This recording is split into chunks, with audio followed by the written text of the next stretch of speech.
এই জিনিসটা শুধু ডিসি সারোয়ার আলম যাওয়ার আগে ইঙ্গিত দিয়ে গেছেন এবং আমাদের সিলেটবাসীকে চোখে আঙ্গুল দিয়ে দেখিয়ে দিচ্ছেন যে চার্জি দিয়ে যদি এত টাকা উঠতে পারে তাহলে 700 বছরে কত টাকা জমা হতো এই মাজারে।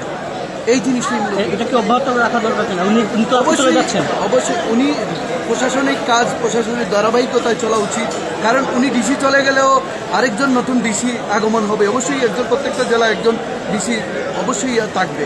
সেক্ষেত্রে এই ধারাবাহিক শিলগালা যেভাবে করা হয়েছে, মাজারের দান বক্স যেভাবে রাখা আছে, এই সেম RICL TMX, যুগের পর যুগ স্থাপনা থাকে মজবুত। মহোদয় যেভাবে ডিসি সারোয়ার আলম যেভাবে দিয়েছেন সেভাবেই প্রত্যেক দিন বা প্রতি সপ্তাহে, প্রতি মাসে একটা হিসাব করার দরকার। যখন দেখবে যে মাজারের দান বক্সগুলো ভর্তি হয়ে গেছে, 4 দিন 5 দিন পর পর হিসাব জনসম্মুখে প্রকাশ করা উচিত বলে আমি মনে করি।